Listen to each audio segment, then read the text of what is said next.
Fonction de base d'Edmodo.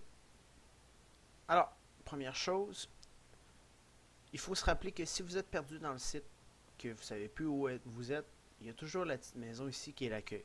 En cliquant sur l'accueil, je reviens toujours à cette page-là où ce que je vois tous mes groupes, que je vois ce que j'ai affiché, etc. Ensuite de ça, en haut, il y a deux onglets ici. Donc, il y a l'onglet Progrès qui permet de voir où est-ce que vous en êtes là-dedans. C'est pas essentiel. Vous avez l'onglet Découvrir où ce que vous pouvez voir ce que tous les autres enseignants font. Vous pouvez jeter un coup d'œil là-dessus. Il y a un autre onglet qui est Bibliothèque. L'onglet Bibliothèque, si je clique dessus, c'est qui permet d'ajouter des documents, des images sur votre Edmodo. Donc, vous aurez accès sur tous les ordis, à n'importe où. En autant que vous ayez une connexion Internet, vous aurez accès à vos documents que vous avez ajoutés à la bibliothèque. Vous pourrez ensuite, une fois que c'est ajouté à la bibliothèque, mettre ça dans vos devoirs, vos questionnaires, etc. Il faut savoir que pour tout ce que vous faites, vous pouvez quand même ajouter des éléments, vous pouvez quand même ajouter des documents, que ça vienne de votre ordinateur ou de la bibliothèque. Vous comprendrez plus tard. Alors, première des choses, je vais retourner à l'accueil et je vais aller regarder les éléments de base. Alors, lorsque je vais vouloir contacter un certain groupe ou un certain niveau, je vais commencer par la note. La note, c'est que je vais écrire un message à différents groupes ou à un groupe ou à une personne en particulier. Alors, j'écris le message ici. Et je peux écrire le nom d'une personne, d'un élève, d'un groupe, simplement en cliquant et en commençant à écrire. Par exemple, moi, je veux envoyer un message au groupe 2A en géographie. Donc, j'écris 2. Et à ce moment-là, il m'écrit plusieurs choses. Donc, tous mes groupes, je pourrais en faire ça. Les groupes 2A, les parents du groupe 2A, le groupe 2B, les parents du groupe 2B. Par exemple, moi, je veux le Géo 2A. Je pourrais rajouter après ça Géo 2B aussi. Je fais bienvenue. Alors, mon message est là. Je pourrais ajouter à ça un fichier. Comme je vous disais tantôt, ça peut être un fichier qui va être stocké sur votre ordinateur. Vous pouvez ajouter un lien Internet en cliquant ici. Vous pouvez ajouter aussi un dossier, une image que vous avez mis sur votre bibliothèque. Ce que je parlais tantôt dans bibliothèque ici. Et ensuite, je fais envoyer. Mon message est apparu, il est envoyé à toutes les personnes qui sont inscrites au groupe 2A et au groupe 2B. Ensuite de ça, l'alerte.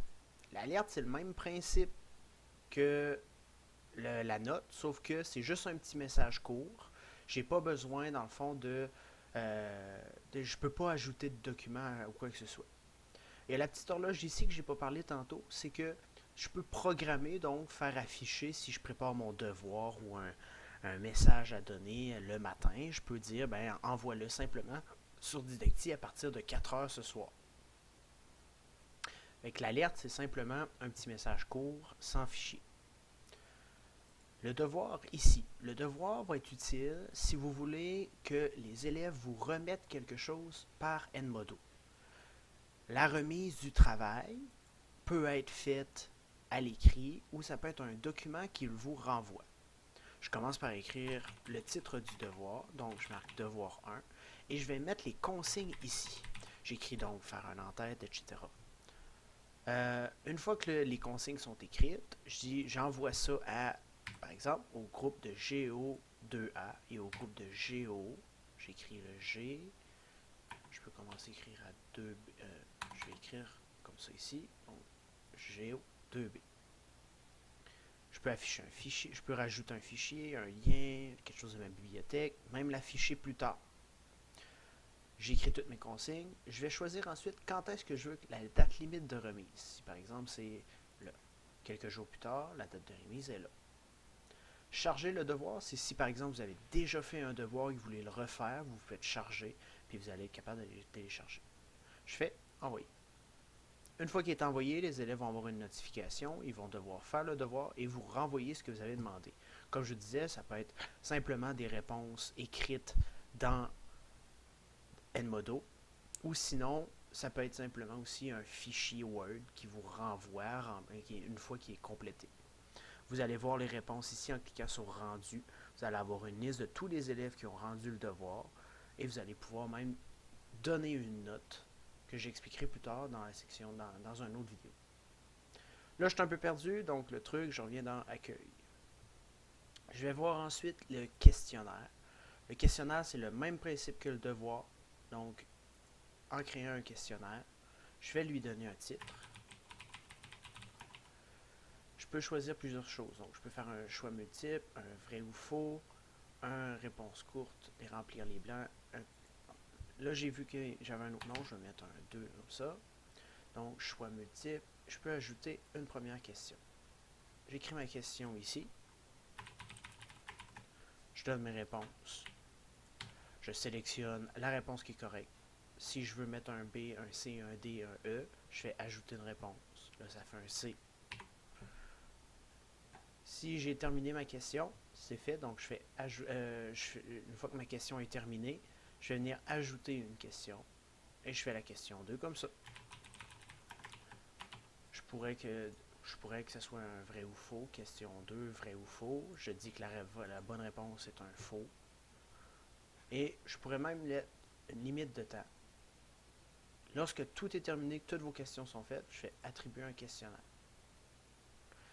Les élèves vont recevoir ça. Lorsqu'ils vont remplir, ils vont même recevoir une note automatiquement pour la bonne réponse, dépendant de ce que vous avez choisi. Les choix de réponse et les vrais ou faux, ça fonctionne bien. Et vous allez avoir toutes vos réponses ici. Je reviens sur Accueil. La dernière chose, c'est un sondage. Donc, je pose une question.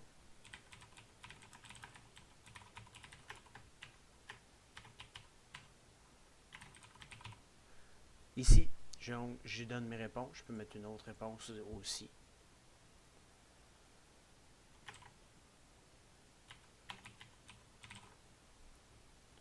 Envoyer à qui? Donc, par exemple, à mon groupe 2A et à mon groupe 2B.